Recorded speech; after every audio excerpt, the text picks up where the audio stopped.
GM, everybody, welcome back to the channel. It has been a while since we spoke. I really wanted to put out an update. In fact, I've been wanting to put out an update for a little while, but life has been getting in the way. There's a few things I want to share with you. I think the main thing is just to let you know my current thoughts on the markets. So, obviously, the cryptocurrency market, where I think we're currently at in terms of the cycle. Has the market topped? Are we going to see another leg higher? I'm going to break down exactly what I'm seeing and exactly what my outlook is. I'm also going to talk a bit about the stock market as well, a bit about the bond market, a bit about the US dollar. Um, and yeah, what I really want to try and do is help you with some of your thoughts and your positioning going forward over the next few months and going over the next year, really, because we are coming into the midterm year.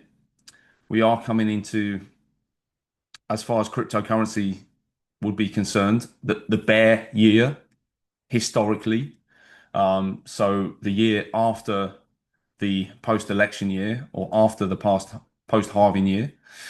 So I think the markets are going to be fairly tricky to navigate over the next sort of 12, 18 months at least. And I think we're going to see volatility pick up in a major way, probably early next year. I think the markets can push on to new highs. I'll talk about the stock market now. I think the stock market can push on to new all-time highs early 2026. I think people that are getting overly bearish and are shorting the market here are likely to get stopped out. They're likely a little bit too early, even though I think they have the right idea. So I personally think that the bears are right, but if they're if somebody's overly bearish now, it's just not quite the right time.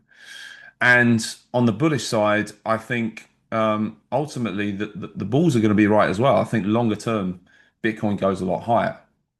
But in the short term, I see volatility, and I don't think at this point in time it is worth being heavily invested in Bitcoin or crypto. I also don't think it's worth being very heavily invested in the stock market. And then that leads us to the question, well, where should your money be right now? Because we know that inflation is still quite high, cash is devaluing year on year due to money printing and debasement of currency. And where's the best place to be positioned? Especially if you're in a situation where, which many of you, I think many of you will be, in that you've ridden this crypto bull market and you've now come out into cash and you're thinking to yourself, well, where should I put that cash? Obviously, if you're still in crypto and you still think we're going to have another leg higher or go into an extended cycle, hopefully I can just get you thinking about why that might not happen. Of course, anything can happen. I'm not saying 100% I know the way the market's going to go over the next 6 months, 12 months, because nobody does.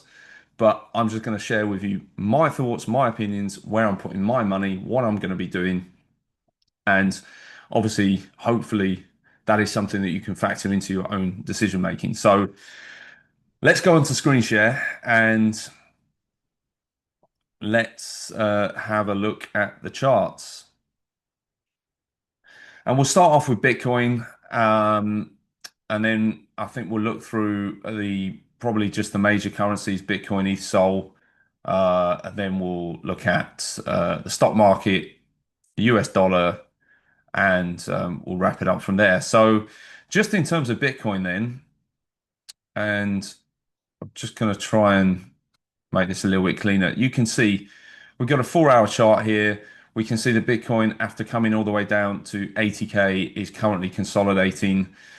I'm looking at this as a potential bear flag. So I'm thinking to myself, look, this potentially could break down to the downside and we could come down and retest the yearly lows from back in April. We might even sweep those lows and come back down to the previous bull market all-time high, which was around 69,000. So these are levels if this starts to break out to the downside. But I still do think there is a chance that we bounce from here maybe up towards 100K.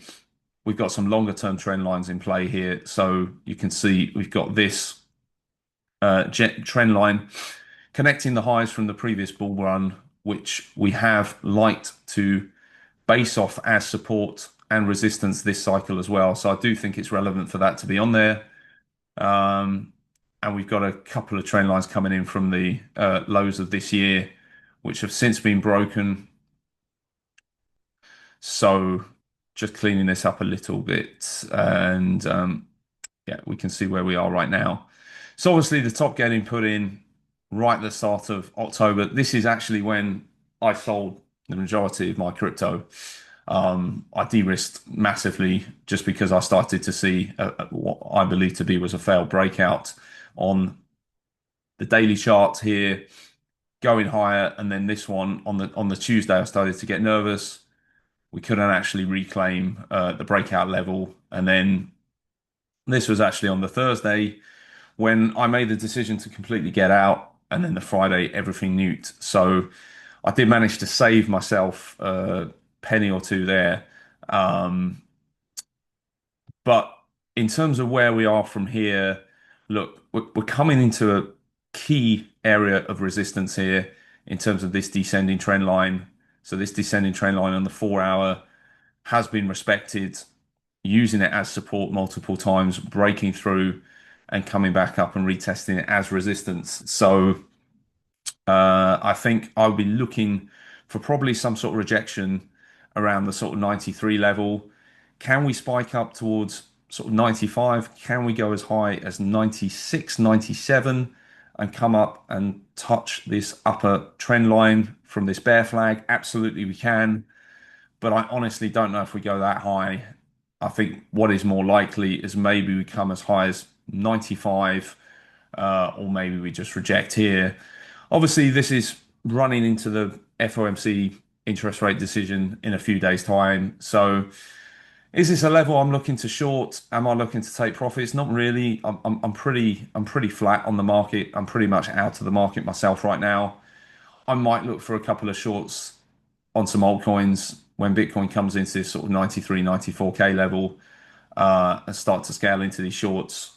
But I'll be keeping an eye on the stock market. Obviously, if the stock market does break to all-time highs, which we'll look at in a minute, then we can go higher and we can absolutely come up to, I'll be looking at these lows, I'll be looking at around about 100K, and then I'll be looking at around about 104 as the next couple of targets and come in and sort of retesting maybe these lows. So we've absolutely got some targets to the upside if we do really start to gain some momentum and get going. But I do think that this interest rate cut from the FOMC is pretty much fully priced in now.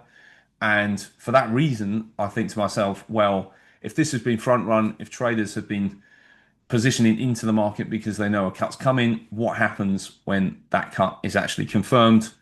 Probably we sell off again because then traders are going to start looking forward to the next FOMC early next year. Are we going to get cuts? We've still got inflation running hot. The job market is not a complete, utter disaster right now. So how much incentive is there for the Fed to really start aggressively cutting rates further? Probably not at the moment, but obviously we know there's a new Fed chair lined up to come in and replace Jerome Powell next year, and potentially that is a catalyst for us to see some higher prices at some point, but it might be a little bit too early yet. So if we go over to this chart, I've actually got a path on here. And this is what I'm looking at. This is what potentially I'm looking at is a move down to around 86. We could come a little bit lower. We could wick through this trend line once more.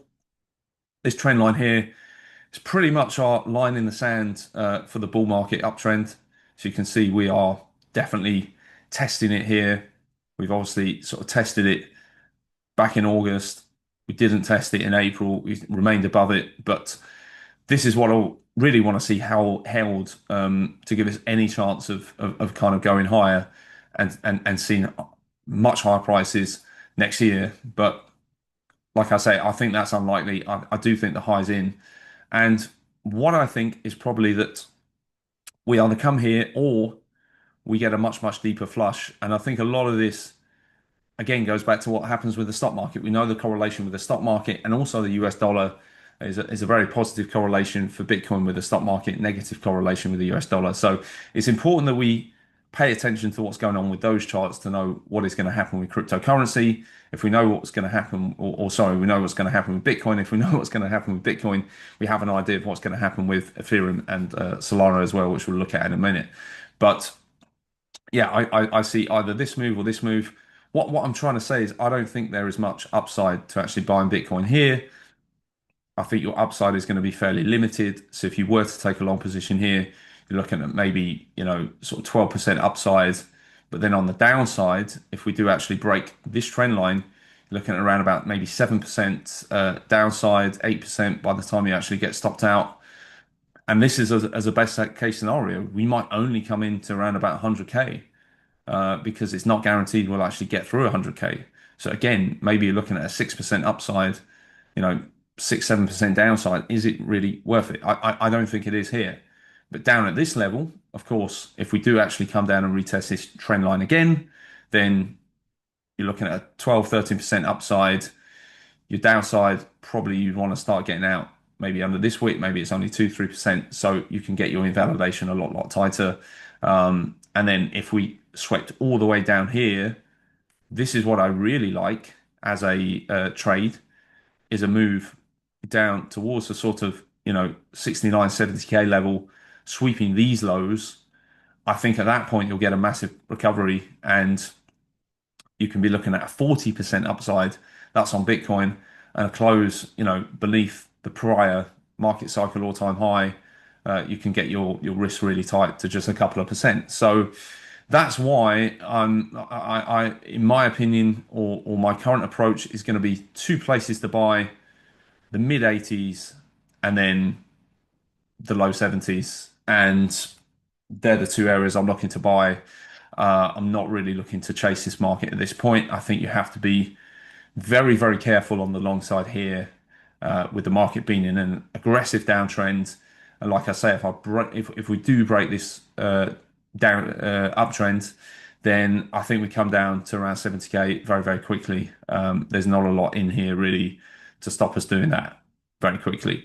And then if we actually zoom out and we just look at where I think Bitcoin's going to go, and I appreciate a lot of you are probably not going to like this, but this is just what I'm seeing. I do see us moving eventually down to maybe the 30 to 40K range. I think I could see this playing out over the course, well, over the next year really. Bitcoin following that sort of 4 year cycle, experiencing sort of 3 up years, 1 down year, 3 up years, 1 down year. So it's not rocket science what we're looking at here. I've actually got a separate path on this chart as well, but shows something very similar, showing that move down to 70K, big bounce up to 100, and then us sort of coming down over the course of next year and bottoming out. I've actually got the fib levels on here. That will take us to the 786 fib at around about sort of 39,000. I think that is going to be a pretty realistic target. Obviously, we've got the 618 as well coming in the 50K range too. So, of course, we might come there and get an initial bounce and do something sort of more like this. But I think at some point we do come down probably to this long-term trend line that we've got on here. And if I actually pull up some of the moving averages, we can see we've got this 200 MA, which will definitely provide some interim support, but we can't really see it on this chart. I'm thinking if we go back to a longer term chart, we've also got this 100-month MA, which will come up probably approaching sort of high 40s. So there is a chance maybe we just go down to the high 40s, but I think usually bear markets always go a lot further than people expect. And for that reason, I'm looking at this trend line. Obviously, this connects the COVID lows to the previous bear market lows. And I think that will be a definite target for prices in a bear market. So that's one thing I'm looking at.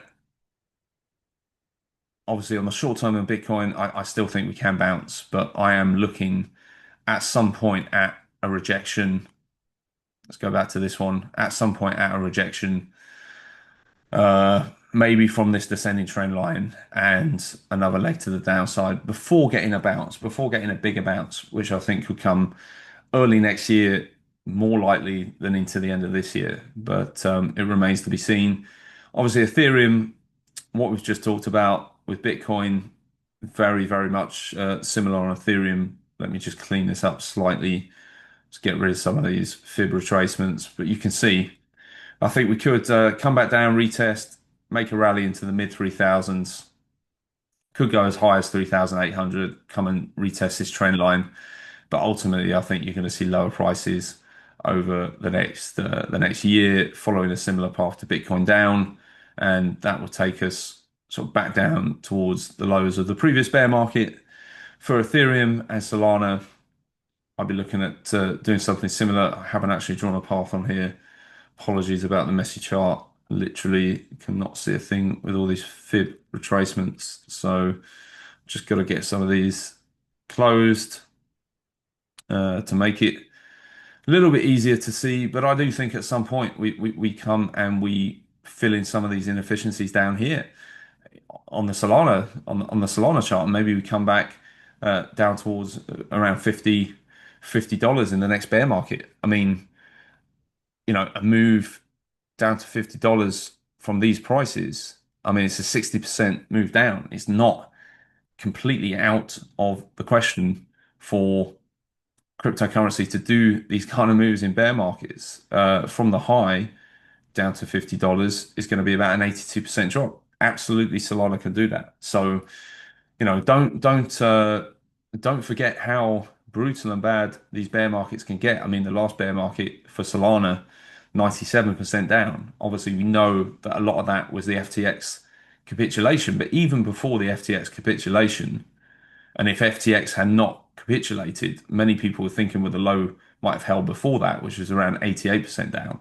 So, I know Solana is a different beast and a different token to the one it was, but 88% down takes us down to the mid 30s. So, and back into this kind of this choppy range down here, where the low of that range was in the mid 20s. So maybe it happens, maybe it doesn't. But my point is, I don't really think you want to be getting long here.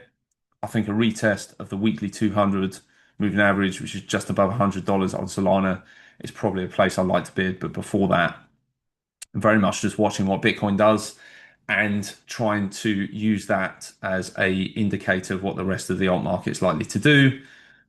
Like I said, I did want to have a look at the stock market, so I'm going to show you my path for the Nasdaq here. And again, I mean, it does look quite scary. I don't think the stock market is topped, but I think we're very, very close to a top. I think we probably get some sort of pullback around the FOMC later this week. Maybe that takes us into maybe early next week of correcting. Then we see a final run up, and I think that final run up takes us into mid-January. Maybe it extends a bit longer, but then I think we put in like a more major top, and I just think this market's looking exhausted, and I'm not really seeing the upside from here compared to the potential downside. I think from this market, I just don't see it. I just don't see us going significantly higher over the next few weeks and months. So my current path is this one here. And what this does is it takes us back down to that weekly 200 moving average, which we've seen this market reconnect with well, it happened in 2020, happened in 2022, happened in 2025. So not quite every 2 years, but every, should we say, 2 to 2.5 years. And does it happen again in 2026? It didn't quite happen actually in 2025. So if we sort of go much further back, you can see it didn't happen here for a very, very long time. But then again, we were coming off the back of 2008 and the massive recession. But I think what this shows is we're seeing more volatility. I think we're getting more late cycle here with the stock market. And, can I be wrong on this? Absolutely, I can be. I'm not saying to sell all your stocks and go short absolutely everything here. I mean, what we could see is this could get pushed out by a year, and we could see the top come in at the end of 2026 in a year's time. So we see some sort of path emerge where we get a pullback, but it's not such a significant one, and we keep on sort of working our way higher, and we do something like this, and it ends up just consolidating and building and going higher and higher and higher. And then we get the rally top at the end of next year. That can absolutely happen. But I'm just looking at in terms of potential upside, maybe we have an upside of 16% in the stock market over the next year. But then coming down to this 200 moving average, maybe that's like a 20-25% upside downside. So yeah, I'm just saying for me, I don't think this is the time to be aggressively buying. I think this is the time to probably look to be taking some profits. I think that's a smart way to approach it here. And certainly if we get the pullbacks and it looks like we are holding support and starting to turn around, then there's going to be opportunities to obviously buy and to run this thing higher as well. So I'm just merely throwing out what I think is likely to happen with the new Fed chair coming in, rate cuts happening, the market front running that. But I think when it actually happens, for us to actually get to where the Fed wants to be and QT, we actually need to see a response to something.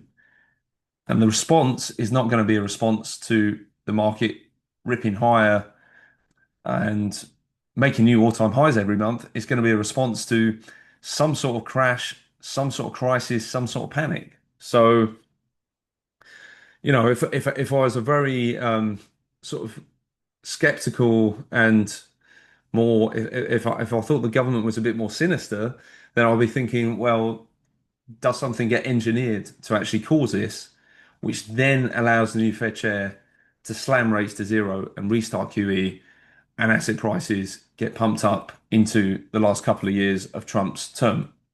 So a bit of a dry throat.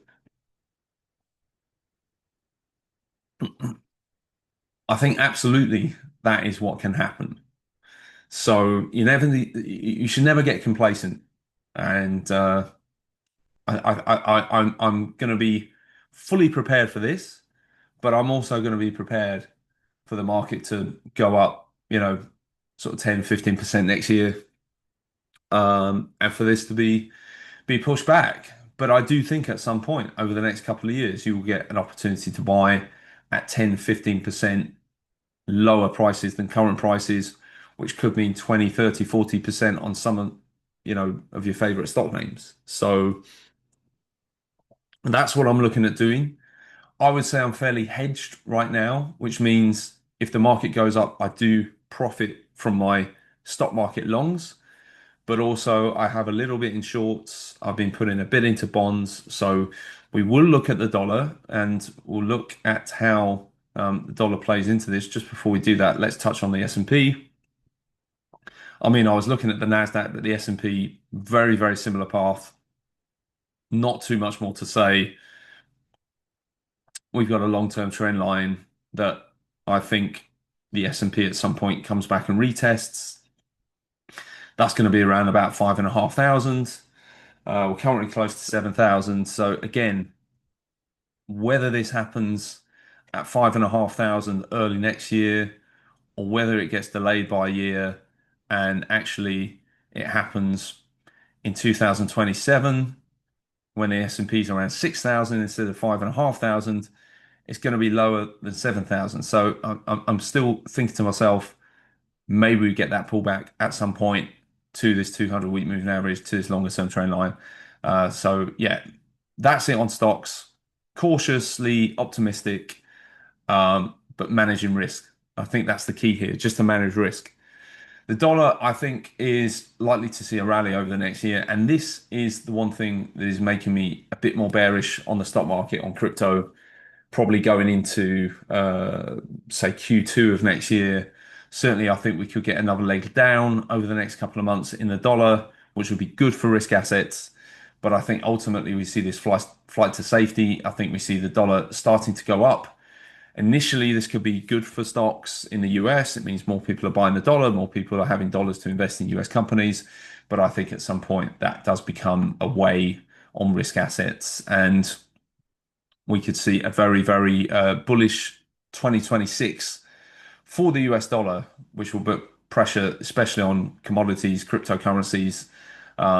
If we look at gold and silver, really there's just been no let up. This is a complete parabolic blow off move in gold and in silver as well. Complete parabolic blow off move. I think silver for me is starting to come into a very, very sort of long-term trend line here. This is just from connecting these lows and basically copying the trend line up.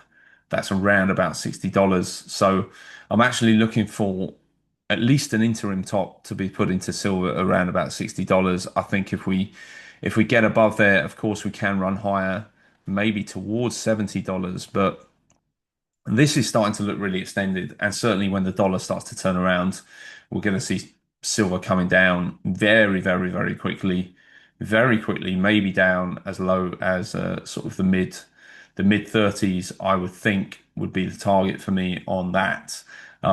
So yeah, I think that move happens probably over the next year as well. So I'll just be very careful on buying precious metals here. Short term, I think they do well, but over the next year, I think they run into a bit of trouble. Bonds, so this is the 10-year yield. So bonds coming under a little bit of pressure here. And I was actually thinking to myself, do we reject at this trend line? Do bonds actually start to break down from these levels? Or do we see bond yields actually push up to around about sort of 4.3, hitting this trend line and then start to come off? I'm still bearish on yields just because rate cuts are coming. So I do think bonds are a good buy because if you know that rate cuts are going to happen in a major way at some point next year, which we pretty much know they will, then you know that bond prices have an inverse correlation to bond yields. So that will push bond yields down as they have a positive correlation with interest rates. Obviously, the yields are usually priced at a slight premium just above the interest rate to obviously attract investors into bonds as opposed to into cash. So if we see bond yields start to fall in a major way, bond prices should go up. So I am long things like LQD, TLT, steepening yield curve over the next year. And to be honest with you, that pretty much wraps up everything that I wanted to talk about. So yeah, I've gone off on a little bit of a rant here, and what I want to do over the next few videos is really get into the routine of doing sort of like the daily GM, where I'm doing a little bit of a closer analysis on Bitcoin and trying to figure out what Bitcoin's going to do. But like I say, in the short term, I think the moves are really going to be dictated by what the stock market does and what the dollar does. So it's like how much can you actually stare at the Bitcoin chart and say, well, this is what Bitcoin's going to do? All you can really do is say, well, if Bitcoin's bullish due to stocks pumping, dollar falling, it's probably going to come up and find resistance at this level, this level. This is the area I'd look to short, maybe on this trend line here, maybe on this trend line here, this trend line here. These are the areas that I'm looking for price to show some weakness to actually reverse off from. If we do go lower, as I've said, these are the levels I'm looking to buy. This trend line here, if we lose that trend line, probably going to come down and sweep the lows from earlier this year, going as low as 69,000. Where's my is the other chart the one I've got with the 69,000 on it? No, maybe not. Yeah, 69,000. So yeah, that's all I can really say. That is the update. So thank you very much for watching. Obviously, First video back in a while, so I will get back into the swing of making these. Maybe there won't be daily videos. Maybe I'm just going to do video sort of 2 or 3 times a week. But yeah, I want to get back to doing the regular ones because yeah, I mean, I feel like I've called this market really well over the last few weeks when people were calling for higher in October, November. I have been bearish, and to be honest with you. Like I say, I still do think we come a bit lower first before getting that bounce that everybody's waiting for. I think a lot of people are starting to get excited here, thinking that Bitcoin's going to get back to 100, 105,000, and maybe it does. But I just think there's some things to be a little bit sort of worried about and concerned about. I was having a conversation with somebody the other day, and they were talking about, the only risk to Bitcoin they can really see as being stagflation, but actually the real risk to Bitcoin that I can see, where there's many, there's this sort of carry trade risk for the Bank of Japan increasing rates. There's a risk that the dollar starts to go on a rally. There's a risk that the stock market starts to pull back aggressively. There are always risks around Trump and trade wars and things like this. So there's plenty of risks there, especially in the short term. But I do think at some point we do get this bounce. It's just I don't see the risk reward to actually getting in at these prices. I'm waiting for a bit more downside myself before actually getting in on that bounce. But of course, I'm going to be keeping you updated. I'm going to be letting you know my thoughts in terms of if we are looking like we're rejecting, if we're starting to bounce. Obviously, follow me on Twitter, on my X, because I post more often on there than I do on YouTube, and obviously I can get updates out quicker. But yeah, that's it. That's the update today. Hope you enjoyed this one. If you have done, please do smash the like, and I will talk to you all again very, very soon. Have a wonderful day. Cheers. GM, GM, GM.